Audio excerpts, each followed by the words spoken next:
자, 오늘 말씀은 신앙고백서 24장 국가위정자에 관하여 이 말씀입니다.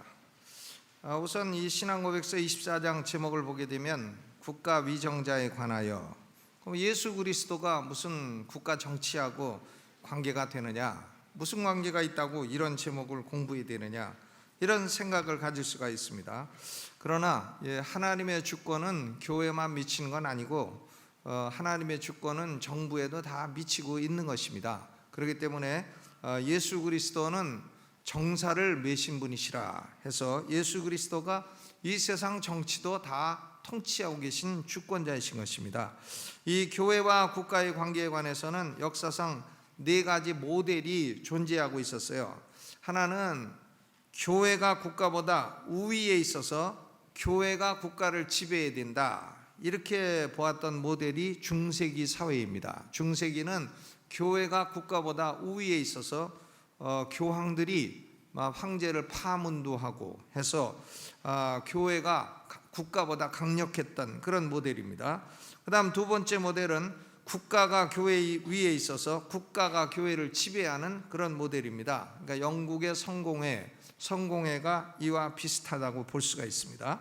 또 세 번째 모델은 국가와 교회가 완전히 단절되었다고 생각하는 모델입니다. 아나베프티스트가 이런 사상이고 현대의 근본주의가 이와 비슷한 사상을 갖고 있습니다. 교회는 하나님의 통치 아래 있고 국가는 마귀의 지배 아래 있기 때문에 성도는 국가 위정자가 되어서는 안 된다, 이런 사상이죠. 그러니까 교회하고 국가하고 단절이 되었다. 초대교회의 영지주의 사상과 같은 경향을 갖고 있는 것입니다. 아나베프티스트들이 이렇게 생각을 했어요. 그런데 네 번째 모델은 뭔가 하면 교회와 국가는 모두 다 하나님의 지배 아래 있지만 교회와 국가는 다루고 있는 영역이 다를 뿐이다. 교회와 국가의 분리 모델입니다. 분리. 개혁주의 교회와 침례교회는 교회와 국가의 분리 모델을 따르고 있습니다. 장로교회는 그럼에도 불구하고 국가가 교회에 간섭하는 영역이 큰 교회이고, 침례교회는 정교 분리를 좀 더 철저히 주장해서 교회의 독립성을 강조하는 것이 침례교회입니다. 그러니까 침례교회는 장로교회보다 국가가 교회에 간섭하는 것을 좀 더 배제하는 입장이다, 이렇게 볼 수 있어요. 그렇다고 해서 침례교회가 아나베프티스트처럼 정교 단절의 모델을 따르고 있는 것은 아닙니다. 하나님이 교회도 지배하시고 국가도 지배하시고, 그러나 교회는 영적인 문제를 다루는 것이고 국가는 국가의 안전과 경제와 국민의 안전과 이런 것을 다루는 기관이다, 이렇게 기관의 기능이 다르다고 그렇게 보는 것이 침례교회의 입장인 것입니다. 그러면 첫째로 제1항 신앙고백서 1항을 같이 읽어보시죠. 시작. 최고의 주가 되시고 온 세상의 왕이신 하나님께서는 자기의 영광과 공적인 선을 위해 백성을 다스리는 위정자들을 세우셔서 자기의 관할 하에 두셨다. 이 목적을 위하여 하나님은 그들에게 칼의 권세를 주어 선을 행하는 자들을 보호하고 격려하는 한편 악을 행하는 자들을 처벌하게 하셨다, 그랬어요. 그러니까 제1항은 국가 위정자는 하나님이 임명하신 직분이라고 하는 사실을 고백을 하고 있는 것입니다. 로마서 13장 1절에도 각 사람은 위에 있는 권세들에게 굴복하라. 권세는 하나님께로 나지 않음이 없나니 모든 권세는 다 하나님의 정하신 바라. 이 말씀은 국가 위정자의 위치를 말해주는 것입니다. 하나님은 국가 위정자들을 백성 위에 두셔서 백성들을 다스리게 하셨지만 국가 위정자는 또한 하나님 아래에 있다는 거죠. 하나님 아래에 있고 백성들보다 위에 있고 해서 국가 위정자는 하나님의 관할을 받게 하고 백성들을 위에서 다스리도록 이렇게 된 것입니다. 그러니까 하나님과 백성 사이에 위정자가 존재한다, 이렇게 볼 수가 있는 것입니다. 백성들이 국가 위정자들을 아랫사람 취급하는 것은 잘못이에요. 백성들이 국가 위정자를 오라가라 하고 욕하고 하는 것은 아주 잘못인 것입니다. 그러나 위정자들도 또 자기 위에는 아무것도 없는 것처럼 마구 행동하는 것도 아주 잘못이에요. 위정자는 하나님 아래에 있고 백성들보다는 위에 있는 것입니다. 로마서 13장 2절에 그러므로 권세를 거스리는 자는 하나님의 명을 거스림이니 거스리는 자들은 심판을 자취하리라. 하나님의 권세를 거스리고 또 위에 있는 권세를 거스리는 자들은 심판을 자취하는 것이 당연하다 하는 말씀인 것이죠. 국가위정자가 임명된 목적은 무엇인가? 목적은 24장 1항 전반에 보니까 하나님은 자기의 영광과 공적인 선을 위하여 위정자들을 임명하셨다 그랬어요. 또 1장 후반에는 선을 행하는 자들을 보호하고 격려하는 한편 악을 행하는 자들을 처벌하려는 목적이 있다 그랬습니다. 그러니까 위정자는 하나님을 향해서는 하나님의 영광을 드러내는 목적이 있고 백성들을 향해서는 권선징악의 목적이 있다는 겁니다. 권선징악. 그래서 권선징악을 행함으로 공적인 선을 이루기 위함이라 그랬습니다. 그러니까 국가위정자가 하나님을 거역하는 방향으로 정치나 행정을 한다든가 아니면 선한 자를 처벌하고 악한 자를 높인다든가 하는 일을 하게 되면 하나님이 직접 그 사람을 처벌하시고 국가위정자와 그리고 그 자손들을 처벌하시는 이유가 된다는 겁니다. 그러니까 국가위정자는 위로 하나님께 영광을 돌리고 밑으로 백성들은 선을 행한 사람은 상을 주고 악을 행한 사람은 벌을 주고 그래야 되는 거죠. 악을 행한 사람을 상을 주고 자기 편이라고, 선을 행한 사람은 자기 편 아니라고 혼내주고, 이렇게 하면은 그것은 안 된다는 겁니다. 그 위정자 할 짓이 아니다 이런 말이죠. 국가위정자가 가지고 있는 권세는 무엇인가? 권세는 1항 중반에 보니까 하나님은 이러한 목적을 이루시기 위해서 국가위정자들에게 칼의 권세를 주셨다 그랬어요. 칼. 위정자들은 칼을 갖고 있는 거죠. 칼이라고 하는 건 뭔가 하면 포악한 범죄자들을 처벌하고 공적인 불의를 제어하기 위해서 사용이 되는 겁니다. 국가가 포악한 범죄자들에게 정당한 징벌을 가하지 않으면 그 칼은 위정자 자신을 향하게 되는 것입니다. 그러니까 위정자가 아주 나쁜 위정자가 있어요. 나쁜 위정자는 뭔가 하면 칼 가지고 이 선한 백성을 친 위정자는 나쁜 사람이죠. 칼은 포악한 범죄자를 처벌하고 공적인 불의를 제어하기 위해서 사용하는 것입니다.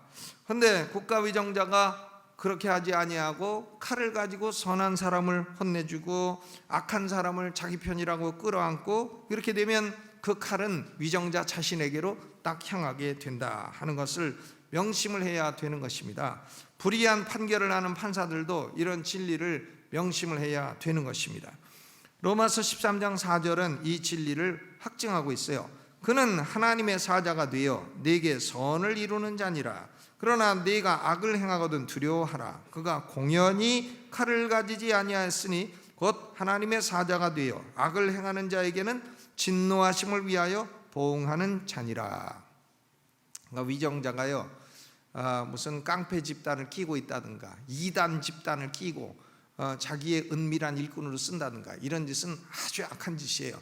이런 짓을 하게 되면 그러면 하나님이 그 사람을 향해서 칼을 그 사람에게 돌리고 그 사람뿐만 아니라 그 사람 후손까지도 하나님이 칼을 쓰시게 되는 겁니다. 왜? 칼을 주었더니 정당하게 안 썼기 때문인 것이죠. 그러니까 위정자는 하나님과 하나님 아래에 있고 백성들 위에 있어서 칼을 가지고 권선징악을 하는 것이 위정자이다. 이것이 하나님의 말씀인 것입니다. 그럼 제2항은 주제가 뭔가 하면 그리스도인이 공직을 수락해야 되느냐, 이런 문제를 다루고 있습니다. 여러분, 그리스도인이 공무원 될 수 있습니까? 될 수 있지요. 안 돼서 걱정이지. 근데 옛날에는 이런 문제가 중요한 이슈였다는 거예요. 2절을 읽어보면, 2항 읽어보죠. 시작. 그리스도인들이 이 공직에 부름을 받았을 때에 그것을 수락하고 집행하는 것은 정당한 일이다. 그들이 이 일에 종사할 때는 특별히 그 나라의 건전한 법에 따라서 정의와 평화를 유지해야 한다. 이 목적을 위해서 신약시대에 있는 신자들은 정당하고 필요한 경우에 합법적으로 전쟁을 치를 수 있다. 그랬어요. 여러분, 그리스도인들이 공직을 수락할 수 있느냐, 이런 문제는 지금 21세기는 아무런 이슈가 되지 않아요. 그러나 16세기 종교개혁기에는 첨예하게 대립되었던 이슈였습니다. 왜냐하면 아나베프티스트들은 그리스도인은 공직을 수락해서는 안 된다고 주장을 했기 때문입니다. 아나베프티스트들의 신앙 고백서에 있는 슐라이트하임 컨페션이라는 게 있습니다. 슐라이트하임 컨페션 제4항을 보게 되면 국가의 정치는 하나님께 가증스러운 것이며, 정치를 abomination to God, 하나님에게 가증스러운 것이라 그랬어요. 국가가 무력을 갖는 것은 마귀적인 악이기 때문에 절대로 가담치 말아야 한다. 그래가지고 16세기 아나베프티스트들은 공무원이 된 사람이 한 사람도 없어요. 공무원이 돼서는 안 된다고 가르쳤어요. 근데 어떤 사람들은 우리 침례교가 아나베프티스 후손이라고 자꾸 빡빡 우기는데, 저는 그건 말도 안 되는 거라 생각합니다. 왜냐하면 침례교인들은 이 문제에 관해서 아나베프티스트들과는 완전히 견해를 달리하고 있습니다.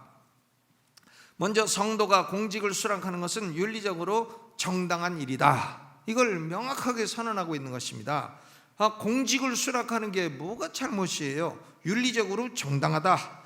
누가복음 3장 14절에서 군인들이 침례 요한의 설교를 듣고 회개했을 때에 침례 요한이 군인들에게 공직을 그만두라, 군인을 그만두라, 이렇게 말하지 아니했습니다.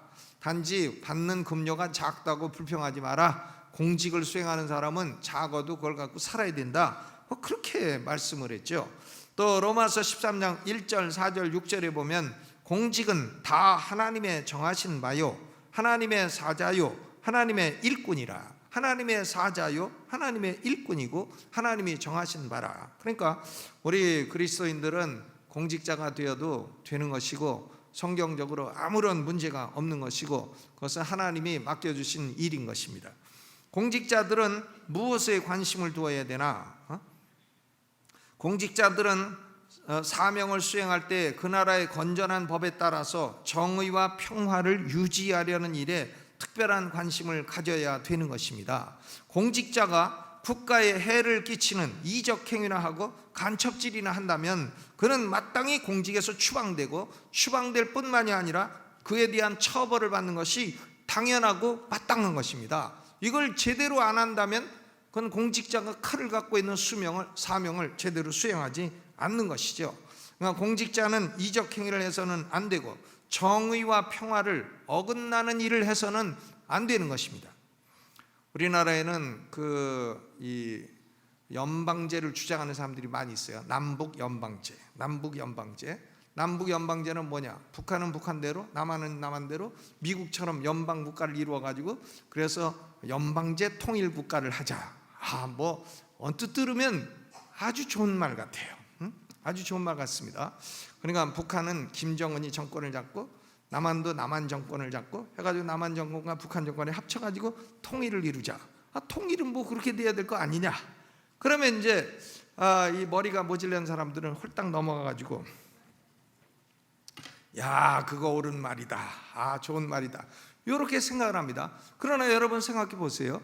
만약에요, 대한민국 국방부 장관 이석기, 대한민국 국정원장 리정희, 이렇게 돼가지고 대한민국 대통령, 또 누구라고 얘기 안 하겠어요.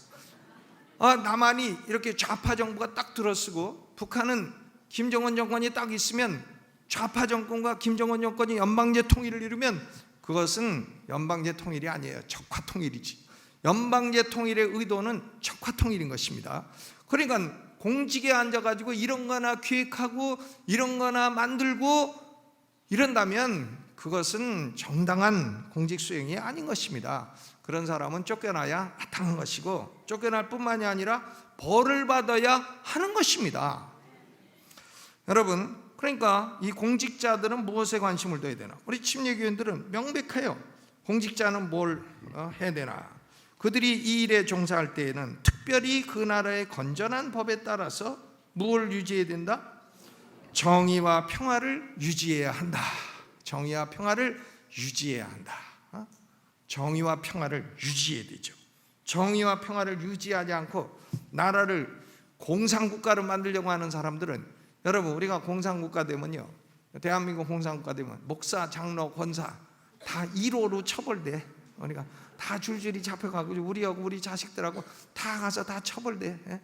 그러면 뭐가 되냐? 월남처럼 돼. 보트 피플, 배 타고 미국으로 도망가야 돼.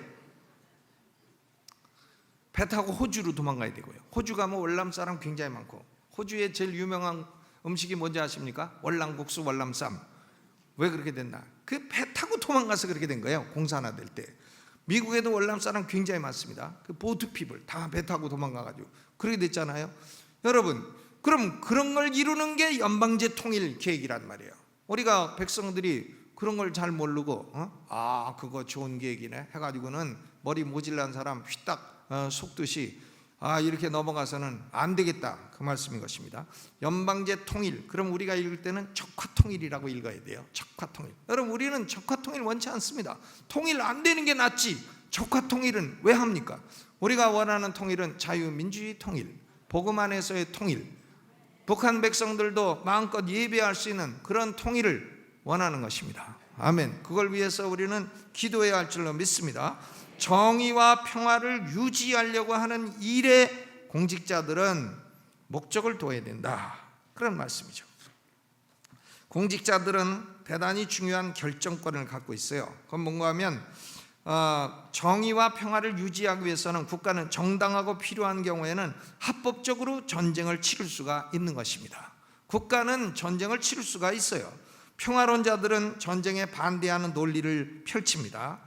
그러나 성경은 정당 전쟁론을 지지를 하고 있는 것입니다. 국가 위정자가 공적인 정의와 평화를 지키고자 공적인 결정을 딱 내려서 이 문제는 전쟁을 해야 된다 하면 전쟁을 해야 되는 겁니다.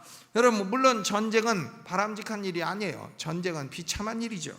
전쟁을 좋아하는 사람이 어디 있습니까?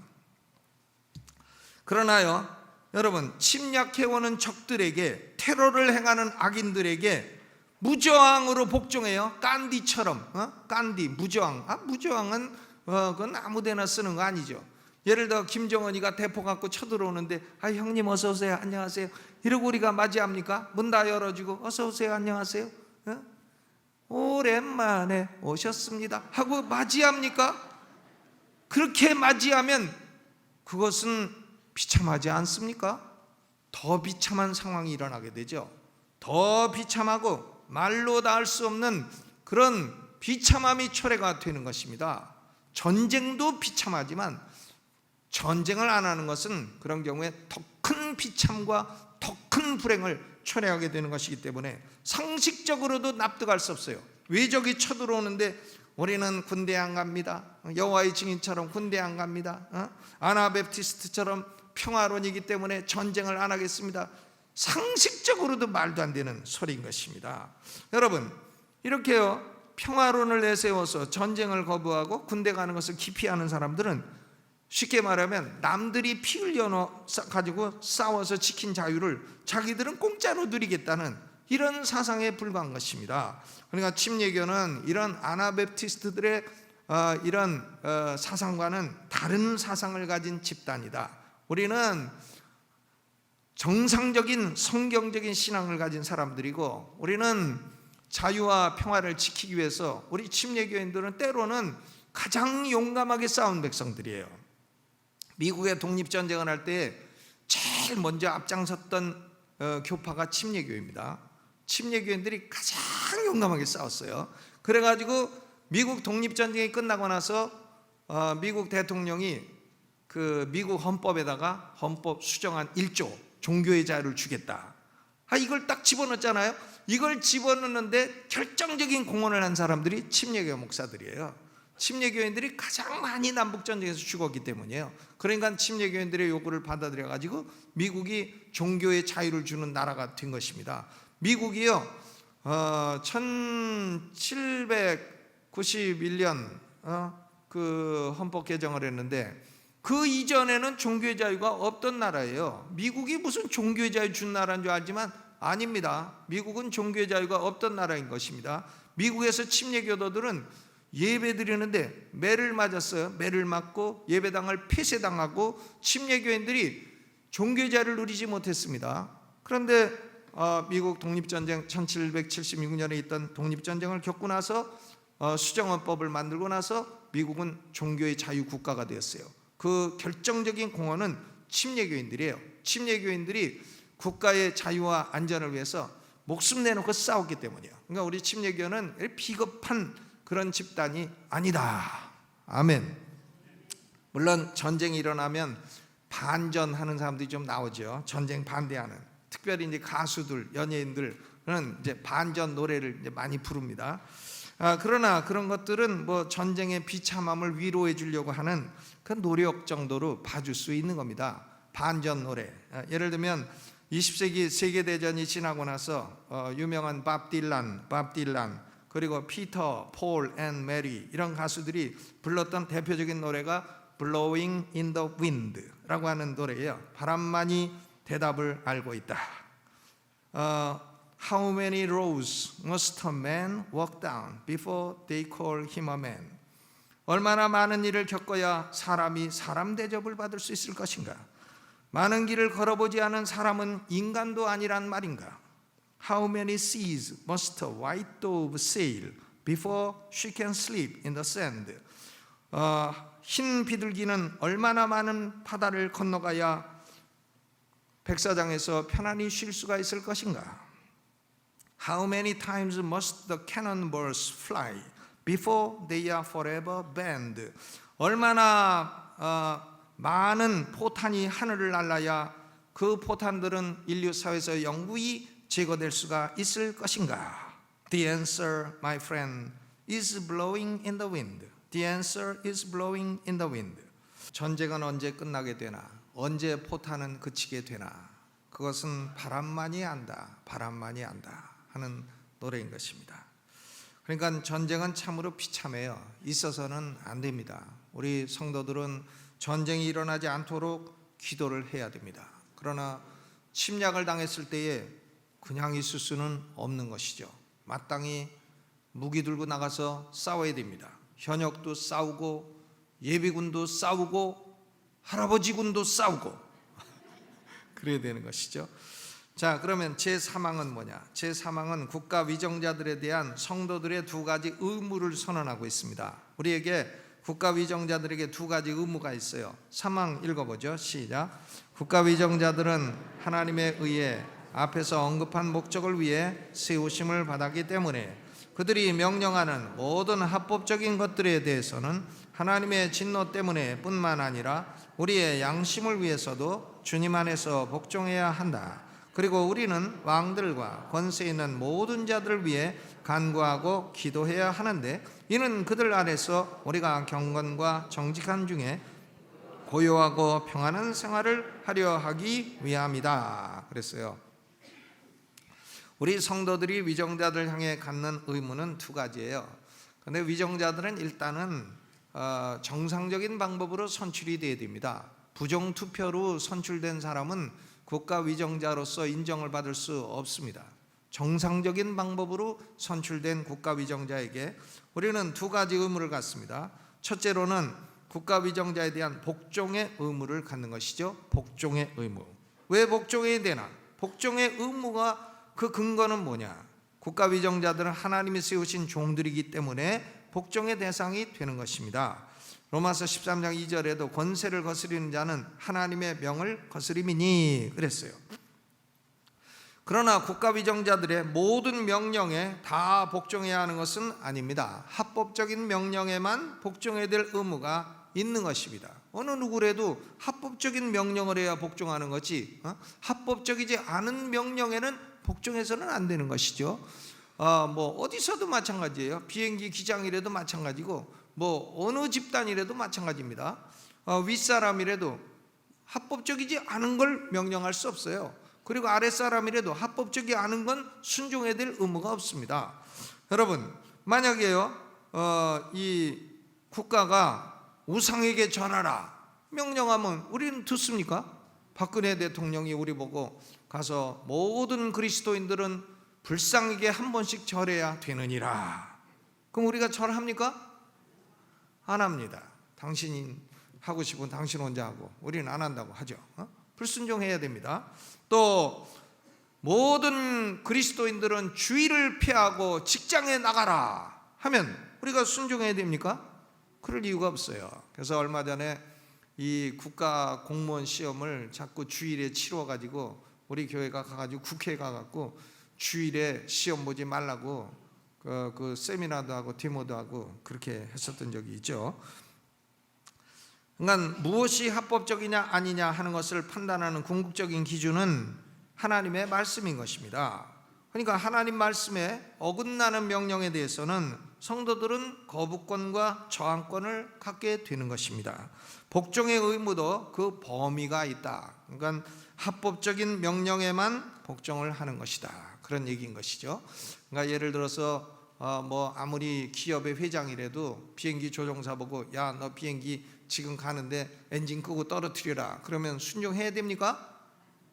죽으려면 당신 혼자 죽어라 그래야지. 그걸 지금 몇백 명의 생명을 책임지고 하는 기장이 그럼 불합리한 명령에 순종해서는 안 된다는 거예요.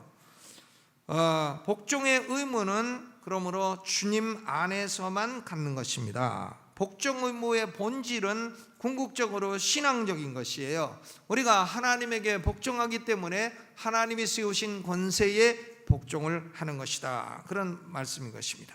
복종을 해야 되는 동기는 두 가지예요. 하나는 국가 위정자에게 복종하지 아니하면 감옥 가기 때문이죠. 위정자에게 복종을 안 해. 그래봤자 조선해야 감옥 가. 심판을 자취하는 일이기 때문이고 감옥 가지 않으려면 복종을 해야 되는 것이고요. 또 하나는 국가 위정자에게 복종하는 것이 성도의 양심에 합당하기 때문인 것입니다. 국가가 다 군대 가라 하는데 군대 가는 게 양심에 맞지 그걸 빼는 게 맞습니까? 그러니까 우리나라 법은 요상해요. 해가지고 애들도 요새는 법을 이상하게 이용해. 해서 외국에 나가가지고 싹 해가지고 국적은 싹 외국 국적 돼갖고 군대는 빠지고 또 싹 와갖고 대한민국에 와서 돈 벌고 살아. 그러니까 국적을 외국 국적 가지고 군대만 빠지고 나와서 대한민국에 와서 돈 벌고 살고. 가수들 중에도 그런 사람도 많고 그렇습니다. 그런 것은 그 사람 양심에 어긋난 짓을 하는 것이에요. 양심에 어긋난 짓을 하는 것이죠. 여기 와서 외국 가서 나가서 살려면 그냥 국방 의무를 안 해도 할 수 없지만 한국 와서 살려면 국방 의무를 다 해야 되죠. 아멘. 아니 남들은 가서 참 5, 6월 땡볕에 그 군복 입고 박박 끼면서 굴러 이동, 좌로 이동, 우로 이동, 앞으로 쏴, 뒤로 가, 별거 다 하고. 전 군대 가서 훈련 받는데 아주 첫날 웃다가 죽기 터졌어요. 첫날 입대하는 날 어떻게 합니까? 이 사복을 싹 벗기고 다 내무반에 딱 여기 10명, 여기 10명 딱 뻘거벗고 서가지고 하나 입으라고 지시한 대로 하나씩 입는 겁니다. 그러니까 뻘거벗고 서 있으니까 얼마나 웃겨요. 웃다가 그냥 그날로 끌려나가가지고 뻘거벗긴 채로 웃어 터지고 참 장교도 할 수 없어요. 웃습니까? 군대에서 그냥 웃어도 가만히 있어야지. 군대에서 또 한 번 터진 것은 제가 모나미 볼펜 때문에 터졌어요. 모나미 볼펜 5개를 주고 관물 정리를 해라 해서 이제 딱 바르게 놨어요. 그랬더니 부대장이 와가지고는 그 부대장은 김동수 부대장, 김동수 중위, 별명 꽁치. 근데 그 사람이 칼 같아요. 와가지고 모나미 볼펜을 5개를 줬으면 모나미 글자가 위로 다 오게 해야지 그걸 왜 하나는 위로 가고 하나는 아래로 갔느냐고 터졌습니다. 글자 똑바로 안 났다고 터지고.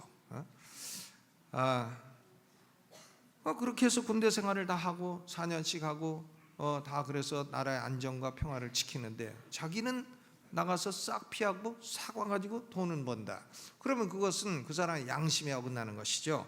그러니까 국가 위정자에게 복종해야 되는 동기는 하나는 심판을 안 받으려고 하는 동기고 또 하나는 양심에 어긋나지 않도록 하기 위함인 것입니다.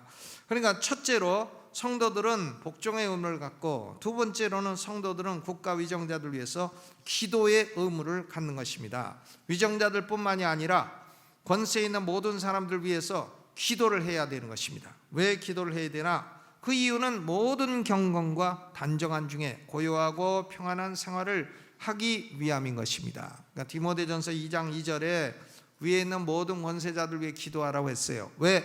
그래야 우리도 경건하고 단정한 중에 고요하고 평안한 생활을 할 수 있기 때문이다. 그러니까 우리 성도들이 기도할 때마다 위정자들 위해서 기도합니다. 자기가 찍었거나 안 찍었거나 간에 안 찍어도 기도를 해야 되죠.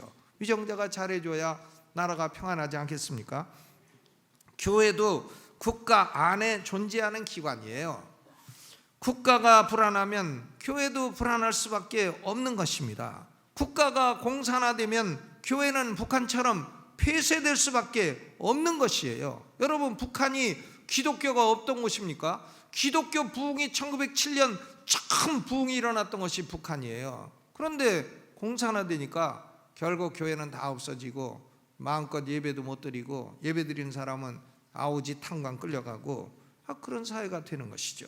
그러므로 우리 성도들은 국가를 사랑하고 기독교인은 애국자가 되어야 돼요. 애국자라고 해서 국조하는 사람 그런 게 아니에요. 국가를 사랑하는 사람이 되어야 되고 국가를 위해서 기도하고 복종하는 것이 마땅합니다. 또 국가가 위기에 처하게 되면 용감하게 국가의 안전을 위해서 나가 싸워야 할 줄로 믿습니다. 우리 국가를 위해서 늘 기도하고 우리 대한민국이 평안한 나라, 번영하는 나라, 자유민주주의로 통일하는 나라가 되기를 주님의 이름으로 간절히 소원합니다.